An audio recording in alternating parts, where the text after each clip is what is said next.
मोक्षदा एकादशी की पवित्र कथा। प्रस्तावना। आज की कथा है मोक्षदा एकादशी की। वह पावन तिथि जो पापों से मुक्ति और मोक्ष प्रदान करने वाली मानी जाती है। इस एकादशी का वर्णन स्वयं श्री कृष्ण ने पांडवों को सुनाया था।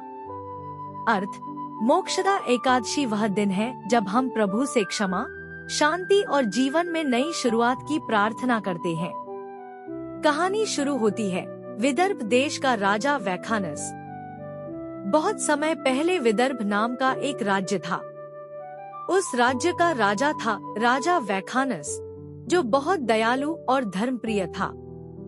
लेकिन एक रात राजा ने एक बहुत ही भयावह सपना देखा। उसके सामने उसके मृत पिता रोते बिलखते खड़े थे। उनकी देह पर आग की लपटें थी और वे कह रहे थे, बेटा, मैं अपने कर्मों के कारण नरक में बहुत कष्ट झेल रहा हूँ, मुझे मुक्ति दिलाओ। राजा घबराकर उठ बैठा। उसका मन बेचैन था। मेरे पिता नरक में क्यों हैं? मैंने कौन सी सेवा अधूरी छोड़ दी?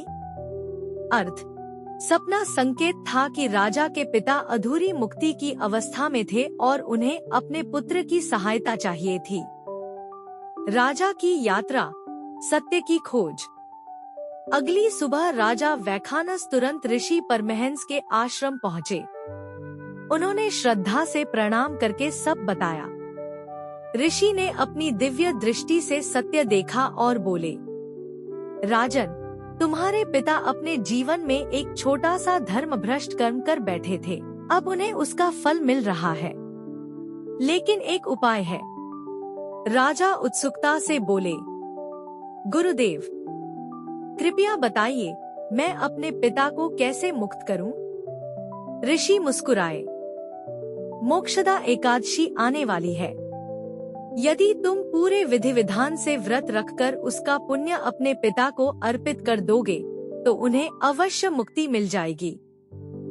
अर्थ: ऋषि बताना चाहते थे कि निष्काम भक्ति और एकादशी का पुण्य किसी भी आत्मा को मुक्ति दे सकता है। मोक्षदा एकादशी का पालन। एकादशी के दिन राजा ने उपवास किया, पाप मुक्त जीवन का संकल्प लिया, भगवान विष्णु का भजन कीर्तन किया, ब्राह्मणों, संतों की सेवा की और अंत में अपना समस्त पुण्य अपने पिता के नाम कर दिया। व्रत पूरा होने पर आकाश से एक दिव्य प्रकाश प्रकट हुआ। उस प्रकाश में राजा के पिता मुस्कुराते हुए दिखाई दिए। अब उनके शरीर पर कोई अग्नि नहीं थी, केवल तेज ही तेज था। वे बोले, बेटा, तुम्हारी भक्ति और एकादशी के पुण्य ने मुझे नरक से मुक्त कर दिया। अब मैं स्वर्ग की ओर जा रहा हूँ। ईश्वर तुम्हें हमेशा धन्य रखें। अर्थ: व्रत का पुण्य किसी भी आत्मा को उन्नति और मोक्ष प्रदान कर सकता है। कथा का संदेश। मोक्षदा एकादशी हमें सिखाती है कि भक्ति और सत्कर्म से हर समस्या का समाधान संभव है। एकादशी का व्रत पापों से मुक्ति और सत्पथ की प्रेरणा देता है। परिवार, पूर्वजों और अपनों के लिए किया गया पुण्य कभी व्यर्थ नहीं जाता। भगवान विष्णु सच्चे मन से की गई प्रार्थना अवश्य स्वीकार करते हैं। शुभ फल। मोक्षदा एकादशी का अर्थ है वह तिथि जो आत्मा को मुक्त कर दे, दुखों से पार कर दे और परम शांति प्रदान करे। समापन संवाद। जो भी भक्त मोक्षदा एकादशी का व्रत पूरी श्रद्धा से करता है, उसके जीवन में प्रकाश, शांति और आध्यात्मिक उन्नति का मार्ग खुल जाता है। जय श्री नारायण। जय श्री हरि।